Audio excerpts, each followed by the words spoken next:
Die Tweede Wêreldoorlog was die grootste en bloedigste konflik in die geskiedenis van die mensdom.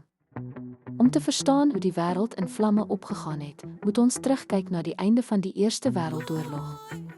Duitsland was ekonomies vernietig en sosiaal onstakbaar, wat die ideale teelaarde geskep het vir radikale idees.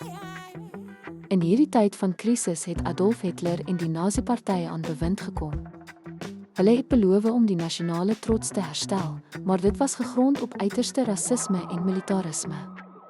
Hitler het die internasionale gemeenskap getoets deur sy buurlande te intimideer en sy leer in die geheim op te bou.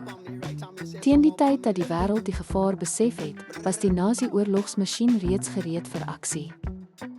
Op die 1 September 1939 het Duitsland Pole binnengeval. Dit was die begin van die Blitzkrieg of weerligoorlog. Brittanje en Frankryk het vinnig besef dat diplomasie misluk het en oorlog verklaar. Binne net 'n paar jaar was die grootste deel van Europa beset. Parys het geval en slegs die Engelse Kanaal het verhoed dat Brittanje ook verower word.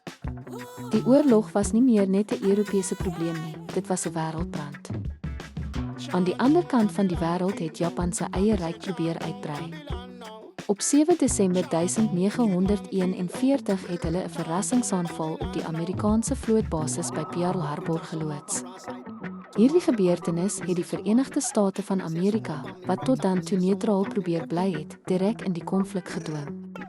Nou was die wêreld se grootste industriële magte amptelik in 'n stryd om lewe en dood gewikkel. Die gety het uiteindelik begin draai. Die Sowjetunie het die Duitsers by Stalingrad gestuit in een van die dodelikste gevegte ooit.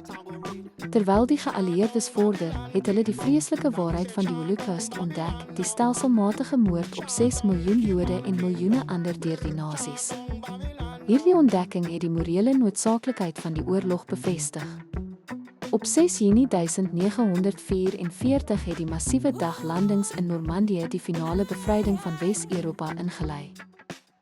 In Mei 1945 het Duitsland onvoorwaardelik oorgegee. In die Stille Oseaan het die oorlog egter voortgeduur tot Augustus, toe die gebruik van die eerste atoombomme op Hiroshima en Nagasaki Japan gedwing het om ook oor te gee.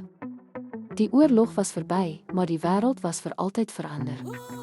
Die Verenigde Nasies is gestig om te sorg dat so 'n ramp nooit weer gebeur nie. Ons onthou hierdie geskiedenis vandag as 'n waarskuwing teen die mag van haat en die prys van vryheid.